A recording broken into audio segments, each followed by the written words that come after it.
Hi అండి, welcome back to my channel Sai Manusha vlogs.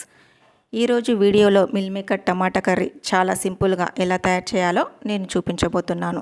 And చాలా tasty and simple recipe. మనం ఇలా వేడి చేసుకున్న వాటర్లో మిల్ మేకర్ వేసి మరిగించుకోవాలి. ఇలా మరుగుతున్నప్పుడు మిల్ మేకర్ని తీసి ఒక బౌల్లో వేసుకోవాలి. ఇప్పుడు స్టవ్ ఆన్ చేసి 2 టేబుల్ స్పూన్ ఆయిల్ వేసి ఈ మిల్ మేకర్ని లైట్గా వేయించుకోవాలి. ఇలా వేయించుకున్న మిల్ మేకర్ని ఒక బౌల్లో తీసి పక్కన పెట్టుకోవాలి. ఇప్పుడు అదే కడాయిలో కొంచెం ఆయిల్ పోసి ఒక 1 టేబుల్ స్పూన్ పోపు గింజలు వేసి అవి చిట్టపటమని అన్నాక అందులో ముందుగానే కట్ చేసి పెట్టుకున్న ఆనియన్, పచ్చిమిర్చి వేసి వేయించుకోవాలి.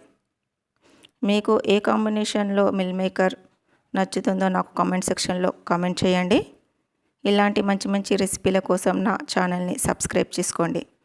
ఇప్పుడు ఇలా వేగుతున్న ఆనియన్, పచ్చిమిర్చి మిశ్రమంలో 1 టేబుల్ స్పూన్ అల్లం వెల్లుల్లి పేస్ట్ వేసి మంచి అరోమా వచ్చే వరకు వేయించుకోండి.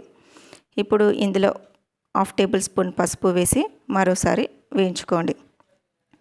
ఇలా వేయించుకున్న మిశ్రమంలో ముందుగానే కట్ చేసి పెట్టుకున్న టమాటా మిశ్రమాన్ని వేసి మరోసారి వేయించుకోండి.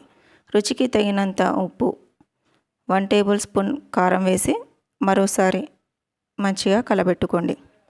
ఇప్పుడు మనం ముందుగానే కట్ చేసి వేయించుకొని పెట్టుకున్న మిల్ మేకర్ని అందులో వేసి టమాటా మిశ్రమం మొత్తం ఆ మిల్ మేకర్కి పట్టే విధంగా మంచిగా మరోసారి కలబెట్టుకోవాలి.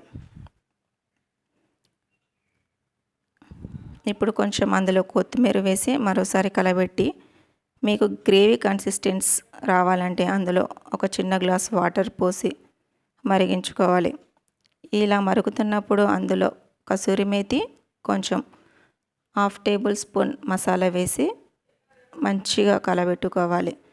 గ్రేవీ దగ్గరికి అయ్యాక స్టవ్ ఆఫ్ చేసి సర్వింగ్ బౌల్లోకి సర్వ్ చేసుకోవడమే. చాలా tasty and simple recipe ready.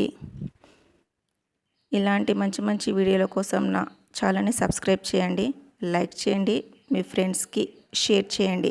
Thank you.